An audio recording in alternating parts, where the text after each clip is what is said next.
Hi, Donna Leaks here from Ascension Healing Arts Center.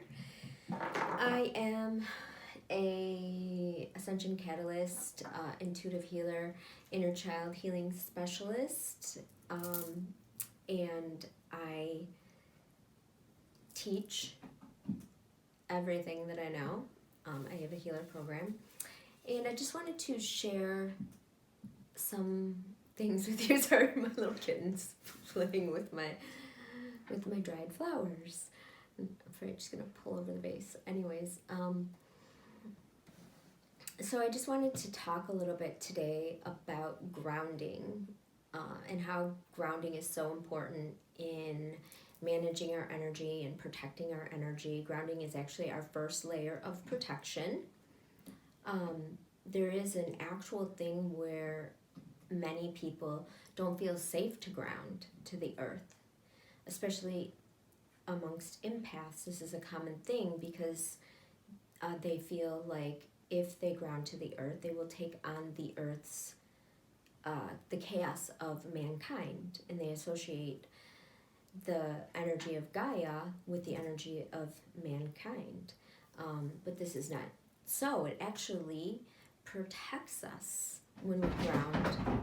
It protects us from, that's my kitten, she's wild. It protects us from taking on the energy of humanity, actually. And so it's a really important time to stay grounded and to protect your energy.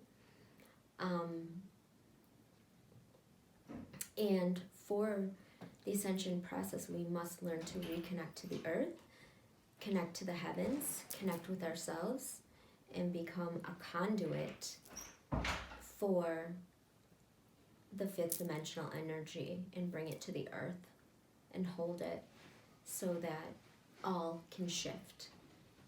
And so grounding is one of the ways that we can really start to help to make this process of awakening broadened. So as you manage your energy, as you ground, as you pick up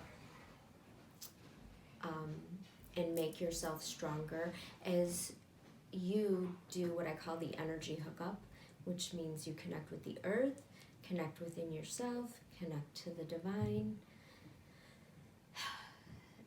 building up your energy, making it strong. As you do that, it affects the whole because we are one and we are connected. So if you're new to this process of awakening and ascending, I would say a really good place to start is with grounding. And we're having a virtual retreat. I'm going to talk more about grounding and that this next week. It'll be on Thursday evening for the virtual retreat.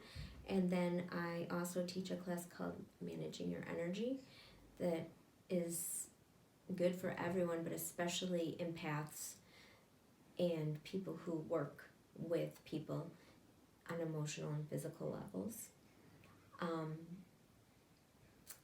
And so start to educate yourself about grounding and begin to work with your own energy in keeping it grounded.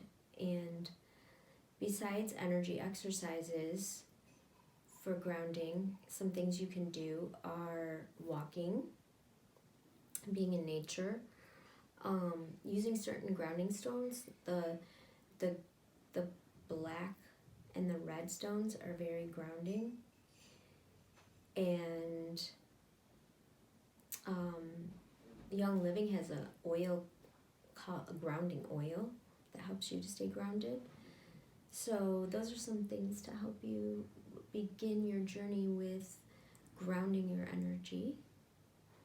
And some symptoms of not being grounded would be being scattered, easily thrown off, moody, being late, losing things, being a little chaotic, not being able, indecisive, these types of things. those would be symptoms of not being grounded, not being able to focus. You know, if you have trouble with focusing, grounding is great to help you with your focus. Start there. All right, that's all I have to say for now. Have a great day.